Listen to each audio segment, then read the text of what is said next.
नमस्कार, आप देख रहे हैं रिप्रेजेंट इंडिया न्यूज़ और मैं हूं मनीषा श्रीवास आपके साथ। कर्ज मुक्ति अभियान के नागपुर विभाग प्रमुख गरुड़ाद्री आनंद शर्मा के नेतृत्व में बैंकों द्वारा कर्ज लेने वाले व बैंकों द्वारा की जाने वाली कार्रवाई से त्रस्त नागरिकों ने एकत्रित होकर नागपुर जिला अधिकारी कार्यालय में निवेदन दिया। हमारे रिप्रेजेंट इंडिया न्यूज़ ने कर्जा मुक्ति अभियान के नागपुर विभाग प्रमुख गरुड़ाद्री आनंद शर्मा से इस विषय पर विस्तार से बात की। तो आइए देखते हैं हमारे रिप्रेजेंट इंडिया न्यूज़ की यह खास रिपोर्ट। नमस्कार, हम हैं जिला अधिकारी कार्यालय में। हमारे साथ हैं कर्जा मुक्ति अभियान के नागपुर डिवीज़न के इंचार्ज आनंद शर्मा जी। हम उनसे जानना चाहेंगे, वो कर्जा मुक्ति अभियान बहुत पैमाने पर नागपुर में चलाते हैं।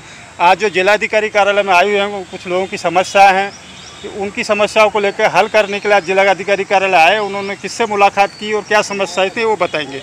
शर्मा जी, आपका स्वागत है। नमस्कार सर, सबसे पहले आपको बहुत बहुत धन्यवाद। आपने आम जनता के समस्या का समाधान के लिए हम लोग जो लड़ रहे हैं, उस लड़ाई को समर्थन करते हुए आप आगे आए, उसके लिए आपको नतमस्तक होकर धन्यवाद व्यक्त करते हैं। आज के दिन हम लोग यहाँ, आप सबको पता है, देश भर में निःशुल्क कर्जा मुक्ति अभियान चल रहा है। उसी के अंतर्गत नागपुर जिला के अंदर में जहाँ जहाँ जिन को जो भी समस्या है कर्जा को लेके, उस समस्या को लेके हम लोग यहाँ सभी लोगों को आवेदन पत्र दिया जा रहा है और सभी लोग यहाँ कलेक्टर ऑफिस में आवेदन पत्र देने के लिए रेगुलर प्रोसेस चल रहा था। मगर लास्ट एक 10-15 दिन से इलेक्शन के बाद में यहाँ आवक जावक के अंदर में कर्जा मुक्ति अभियान के पेपर लेके आवेदन लेके कोई भी बंदा आके यहाँ आवेदन देने के लिए आते हैं तो आवक जावक में स्वीकार करना बंद कर दिए, बोल रहे हैं आपका आवेदन स्वीकार नहीं किया जाता है। और उसके बाद में जितने लोगों ने इसके पहले आवेदन दिए हुए थे, उन लोगों का पूरे पेपर्स गया है गृह शाखा में। और गृह शाखा में जब जाके हम लोग लेटर लेने के लिए जा रहे हैं तो वहाँ के साकरकर जी ने बोला जा रहा है कि आपको अभी कोई तरीके से क्रेडिट कार्ड का जिनका समस्या रहेगा उनको हम लोग लेटर नहीं देंगे, प्राइवेट बैंक्स को लेकर कोई किसी का समस्या रहेगा उनको हम लोग लेटर नहीं देंगे। और बाद में ऐसे कोई विविध नामों से वो लोग उसको रोकते हुए काम आगे नहीं जाने दे रहे।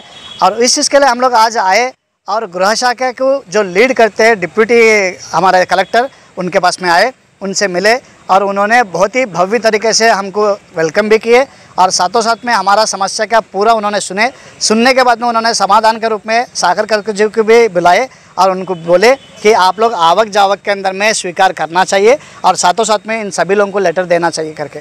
हम लोग बार बार यही बोल रहे हैं कि हम लोग हैबिचुअल डिफ़ॉल्टर लोगों को समर्थन नहीं कर रहे हैं। हम लोग जो बंदा उनके पास में जब तक पैसा था वो पे करते हुए आए हैं, जब पैसा नहीं है तो हम लोग ये भी नहीं बोल रहे कि हमारा पूरी तरीके से कर्जा माफ़ करो। हम लोग बार बार ये भी बोल रहे हैं जिन लोगों का कर्जा माफ़ कर सकते हैं, जब बड़े बड़े पूंजीपति लोगों का 15,000 करोड़ रुपए कर्जा माफ़ कर सकते हैं तो आम जनता का छोटे छोटे कर्जा माफ़ करना चाहिए। ये एक चीज़ हमारा रिक्वेस्ट है।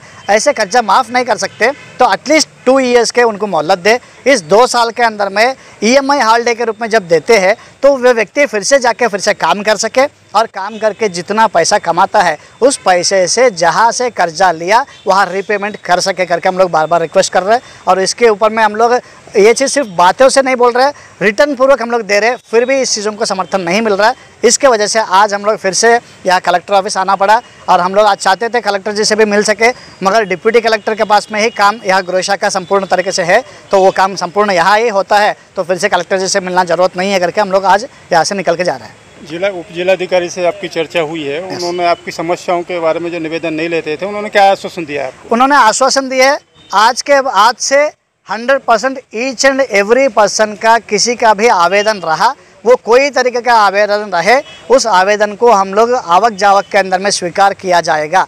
और दूसरी बात, जो लेटर दे रहे हैं उस लेटर के अंदर में हम लोगों ने बार बार पूछ रहे थे, गवर्नमेंट की तरफ से जो लेटर हमको आ रहा है कलेक्टर ऑफिस की तरफ से, उस लेटर के अंदर में उचित कार्रवाई करके लिख के भेजते थे। हम लोग उसके रिक्वेस्ट करके एक वर्ड एडिशनली डालने के लिए बोले कि हमारा प्रॉब्लम पहले सुनवाई करे और उसके बाद में उचित कार्रवाई करे। ये चीज़ आप लिख के भेजे करके बोले। नागपुर शहर में आपके कर्जा मुक्ति अभियान के अंदर के सदस्य जुड़े हुए हैं, कौन कौन से बैंक हैं जो आपके सदस्यों को तकलीफ़ दे रहे हैं या जब्ती करने की कार्रवाई करने के लिए वो धमकाते डराते हैं? ऐसे मुख्य कौन कौन से बैंक हैं जो आज की डेट में आपके सदस्यों को तकलीफ़ में ला रहे हैं? सर, ऐसे हम लोग किसी एक पर्सनल बैंक के बारे में बात नहीं करना चाहते क्योंकि मैक्सिमम हर बैंक के अंदर में हमारा कर्जदार है। हम लोग अभी आज के दिन आपको एक चीज़ देखते हैं तो आज सुबह SBI होम लोन के बंदे का एक ये व्यक्ति आया है, इनके घर के अंदर में पुलिस वाले लोग आए हैं और इनको बोलने लगे कि हाँ हम लोग आपका पूर्ण तरीके से कार्रवाई करेंगे, आपको पूर्ण तरीके से नीलामी करवाएंगे, आपके घर का नीलामी 17 तारीख तक करवाएंगे, ये सब चीज़ें ये बोलने लगे। तो ये व्यक्ति हम लोग बार बार प्रयास कर रहे हैं, लोग सुसाइड करने के हालत में लोग जा रहे हैं, उनको कैसे बचाए करके हम लोग एक तरफ में प्रयास कर रहे हैं और दूसरी तरफ में ऐसे बैंक वाले लोग एटलीस्ट सुनवाई भी ना करते हुए वो बंदा बोलना क्या चाहता है।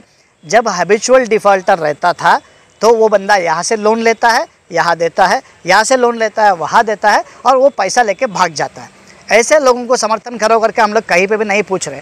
हम पूछ रहे जो बंदा रेगुलर पे करते हुए आए हैं और अभी पे नहीं कर पा रहे उसके समस्या की वजह से, तो थोड़ा उसको मोहलत दे ताकि उसको थोड़ा पैसा कमा के उनको फिर से वापस दे सके करके हम लोग बार बार प्रयास कर रहे हैं। उस चीज़ को भी बैंक समर्थन नहीं कर रहे, तो हम लोग पहले यहाँ आए हैं जिलाधिकारी के पास में, हम लोग और 2-3 दिन वेट करेंगे, यहाँ से कार्रवाई लेटर्स ढंग से जाके वहाँ से हमको समर्थन मिलेगा तो हम लोग वेट करेंगे। अदरवाइज़ हर बैंक में याद रखें, हर बैंक के पास में हम लोग जाएंगे, उनका प्रॉब्लम क्या है हम लोग सुनेंगे और वह बैंक वाले लोगों का रूल्स एंड रेगुलेशन हम भी जानते हैं और रिजर्व बैंक के अंदर में क्या रूल्स है वो भी हम लोग जानते हैं। तो इस चीज़ को लेकर हम लोग आगे बढ़ेंगे और इसके बाद में हम लोग वेट कर रहे हैं, हमको पूर्ण तरीके से समर्थन मिले तो हम लोग स्वीकार है, ऐसे नहीं मिलता तो इसके बाद में रोड के ऊपर में भी उतरने के लिए तैयार है। जिलाधिकारी कार्यालय से आपने निवेदन दिए हैं, यदि आपके सदस्यों को न्याय नहीं मिलता है तो आगे आपका क्या स्टेप रहेगा, आप क्या आंदोलन करने की? सर आंदोलन का एक रूपरेखा हम लोग पहले दिन से नेगेटिव कभी नहीं समझते।